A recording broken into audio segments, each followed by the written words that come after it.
ಹಾಗಾಗಿ ಜನರ ಮತ್ತು ನಿಮ್ಮ ಕಂಪನಿಯ ಸಂಬಂಧ ಹೇಗಿರುತ್ತೋ ಅಲ್ಲಿವರೆಗೆ ಕಂಪನಿ ನಡೆಯುತ್ತೆ.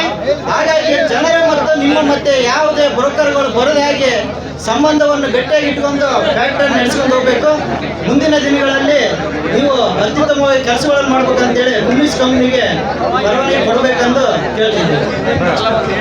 ನನ್ನ ಹೆಸರು ಸುಪ್ಪಲಸರಾಮ್ ಅಂತ ಹೇಳಿ ಬ್ಯಾಂಕ್ ಸಂಘದ ಕಾರ್ಯದರ್ಶಿ ಆರೋನಹಳ್ಳಿ. ನಾವು ಈ ಕುಮ್ಮಿಸ್ಗಳಿಗೆ ಬರವಣಿಗೆ ಕೊಡಬೇಕಂತೇಳಿ ತಮ್ಮಲ್ಲಿ ಒಪ್ಪಿಗೆ. ನನ್ನ ಹೆಸರು ಚಂದ್ರನಾಯ್ಕ್ ಅಂತ ಹೇಳಿ ಮಾಜಿ ಅಧ್ಯಕ್ಷರು ಚಿಲ್ತಡಿ ಗ್ರಾಮ ಪಂಚಾಯತ್ ತಾಳಸೂರು ತಾಂಡ.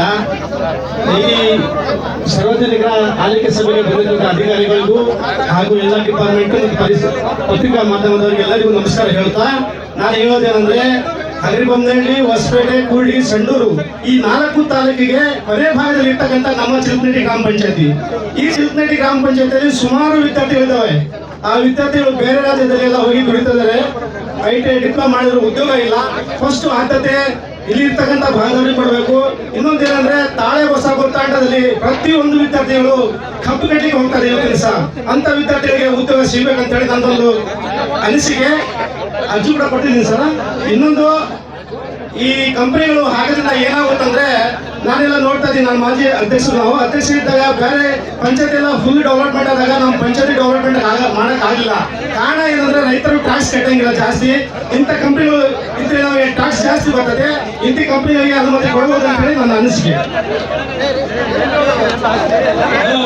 ನನ್ನ ಹೆಸರು ಆರೋನಹಳ್ಳಿ ಹಾಗೂ ನಮ್ಮ ಆರೋನಹಳ್ಳಿ ಗ್ರಾಮದ ಒಳಗೆ ಫ್ಯಾಕ್ಟರಿ ಆಗೋದ್ರಿಂದ ಈಗ 100ರಲ್ಲಿ 30% ಮಾತ್ರ ಓದಿರ್ತಾರೆ. ಆದ್ರೆ 70% ಓದಿರಲ್ಲ ಬಡತನ ಮಕ್ಕಳಲ್ಲಿ.